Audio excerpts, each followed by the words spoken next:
Imagine कीजिए कि आप किसी से बात कर रहे हो बिना किसी लैंग्वेज, साउंड और मीडियम के, सिर्फ और सिर्फ अपने ब्रेन से। इंसान अपने थॉट्स और फीलिंग्स को एक्सप्लेन करने के लिए पहले इशारों से बात करता था और अब हम लोग लैंग्वेज डेवलप कर चुके हैं। क्या हो अगर हम लोग इससे भी एक स्टेप आगे जाए, जहां इंसान ब्रेन टू ब्रेन बात कर सकता है? Did science just invent telepathy? क्या दो ब्रेन आपस में कम्युनिकेट कर सकता है? और इसमें इंसानों का क्या फायदा हो सकता है? दिस इज थियोरेटिकल माइंड्स, और आज हम लोग देखने वाले हैं कि क्या दो ब्रेन आपस में कम्युनिकेट कर सकता है। इंसान ब्रेन की न्यूरॉन्स के बारे में ज्यादा कुछ नहीं जानते हैं। अभी तक तो कम्प्लीटली ये नहीं जानते हैं कि इंसान सोता क्यों है, इवन कॉन्शियसनेस काम कैसे करता है। बट हम लोग ये जानते हैं कि ब्रेन को पढ़ेंगे कैसे। Basically international group of scientist use कर रहा है दो इंटरफेस को। एक है ब्रेन कंप्यूटर इंटरफेस BCI और दूसरा है computer brain interface CBI। Brain computer interface BCI को यूज करके एक ब्रेन की एक्टिविटीज को पढ़ता है और उस एक्टिविटीज को बाइनरी कोड में कन्वर्ट करके इंटरनेट के जरिए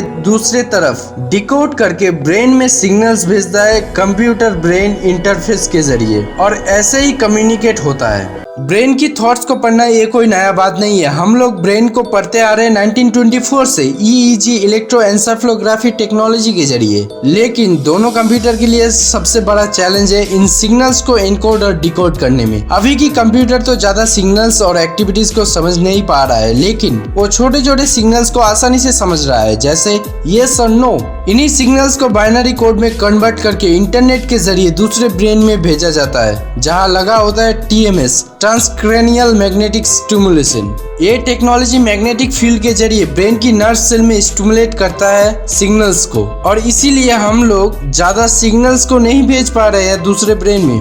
बट साइंटिस्ट ये प्रूव किया है कि इस टेक्नोलॉजी के जरिए इंसान कंट्रोल कर सकता है रियल चेयर, रोबोटिक आर्म और इवन एनिमल्स जैसे चूहे की पूंछ को। इसीलिए रिसर्चर्स ब्रेन की बेस्ट पार्ट को खोज रहा है जहां अच्छे से सिग्नल्स को स्टिमुलेट कर सकता है, और इस स्टिमुलेशन के वक्त रिसीवर्स अपने ब्रेन में एक फ्लैश लाइट की अनुभव कर पाता है।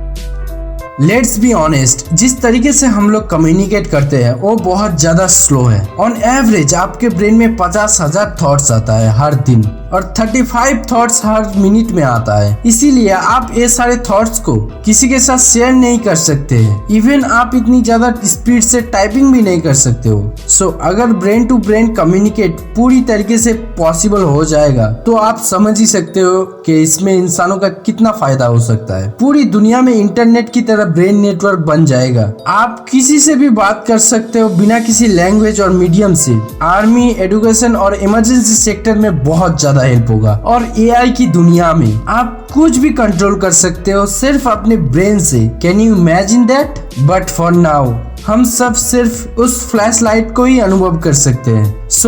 चलते हैं कुछ और रोमांचक सफर में और मिलते हैं किसी और रोमांचक वीडियो पर।